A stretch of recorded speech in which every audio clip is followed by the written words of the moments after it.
I love Zwift. It's a fantastic way to have fun, get fit and push yourself in many ways, be that in races, workouts or events. I also love exploring all the different new routes and riding with people from all over the globe. And for you to get the most out of your Zwift experience, I'm going to share some mistakes that I might have made on the platform in the past so you can avoid them.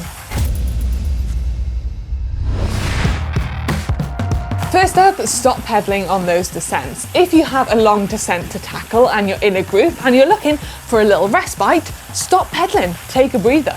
If a descent is over a 3% gradient and you're travelling over 58 km per hour, you will enter the Super Tuck. Yes, it might be banned by the UCI, but it is still available on Zwift. Keep an eye out for everybody around you, but you should be able to stop pedaling and stay in the group. And this often means that you will actually travel faster than if you're actually pedaling. But be aware, when you exit the descent, you will come out the Super Tuck, so you need to be ready to start pedaling again. I have suffered from this one time and time again. It feels cool enough to manage without a fan, plus I'm too lazy to walk next door to actually get the fan. Big mistake. Next minute, I'm halfway into my interval session and I am sweating buckets. It is so easy to overheat on a static bike and it really does affect your performance. Get a fan, use it and watch your Zwift performances skyrocket.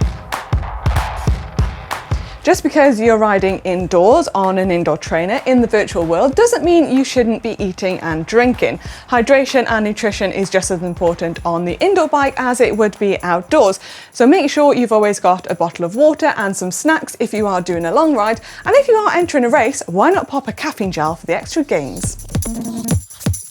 Another big mistake you can make on Zwift is not setting your power numbers right, especially if you're trying out the platform's ready-made workouts. Set your FTP right, otherwise you just won't be getting what you want from the session. It'll either be far too easy or far too difficult, and Zwift will actually calculate the intensity for your workouts from your FTP number.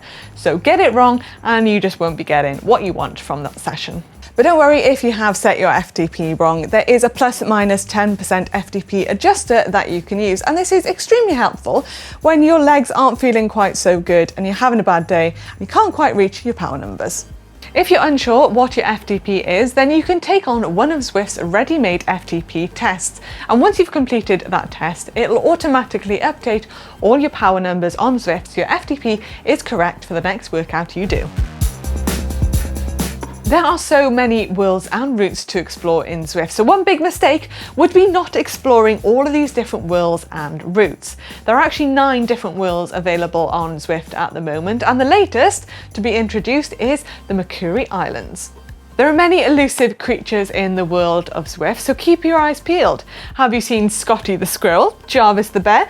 Ride up Alp to Zwift and you might just see the Yeti. I've seen him myself once. But I'm optimistic. You just need to keep riding up Alp to Zwift time and time again until you see him. Many times. The great thing about meetups is that you can choose to ride in any world, not just the 3 available when you log into Zwift. So if you have a favourite world, why not create a meetup so you can ride in it? And even better, Zwift always working super hard in the background to create new routes like the Mercury Islands. Warming up properly is a crucial part of cycling, and even more so on Zwift because the races, they start really hard and you're straight into the red. I've jumped on a few minutes before my race and regretted it massively without doing a proper warm-up.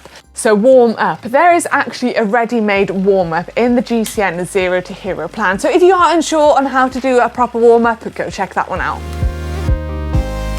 Don't underestimate equipment choice. The bike, wheels and helmet you choose will make a difference to your performance in the game, so make sure to choose wisely. If you're doing a hilly route, for example, get the lightweight wheels out and the light frame, but if you're doing a fast crit, get aero.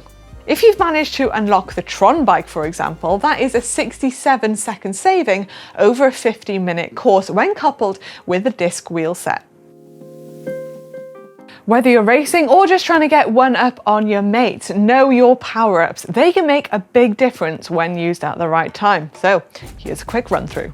Featherweight reduces your weight by 9.5 kilograms for 15 seconds.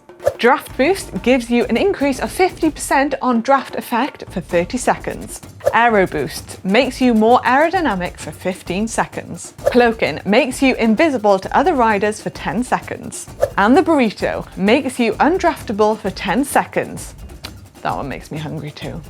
It's important to note that not all power-ups are available when you're just riding around on Zwift. Some you will only see in races and events, like the Burrito, Cloaking, Steamroller and Anvil, so don't expect to see those when you're just riding around on Zwift. Get to know your competitors, get an idea of how they're feeling. If they're on their hoods, that means that they're in the draft behind you. If they're standing up in the saddle, that means that they are over the FTP numbers. But most importantly, if their numbers come up in orange on the side, that means they are over 8 watts per kilo. So it's good to look at that to see if someone's going to attack or if they're suffering, or both. Trainer difficulty makes a real difference to how certain climbs feel on Zwift. You can actually adjust this by going into settings and then trainer difficulty. This is good to know so you can adapt your riding style to suit your preference. So if you set the trainer difficulty to max, you're going to need a wider range of gears to get up the climb.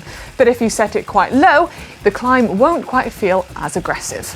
You will still have to use the same amount of energy to get up the climb, so don't get confused. Essentially, you'll be able to ride in a different gear. But when you're racing, I'd recommend putting the trainer difficulty to around 20 to 40%. That way the climb won't feel as steep and you'll still be able to put some power out on the descents without spinning out. Try and enter the right category when racing or taking part in a group ride. It'll make your experience a lot more fun and enjoyable. There is nothing worse than suffering like a dog when you enter a race that is far too hard, and it's not much fun when you can just ride away from the peloton without even trying. And like I said before, if you are unsure of your FTP, get an FTP test done. And last but not least, the Zwift Companion app. Now, the Companion app is a free app to download on your phone, and it basically turns your phone into remote control for Zwift. It allows you to have map views, you can enter races and events, you can follow your friends on Zwift, chat to your friends on Zwift, and most importantly, you can see who you're going to be up against in the upcoming races. It really does take your Zwifting experience to another level. Not literally, you have to ride for that. So those are some mistakes to avoid when you're next riding on Zwift. Have I missed any though? If I have, please let me know in the comment section below. And if you did enjoy this video, then please give it a big thumbs up.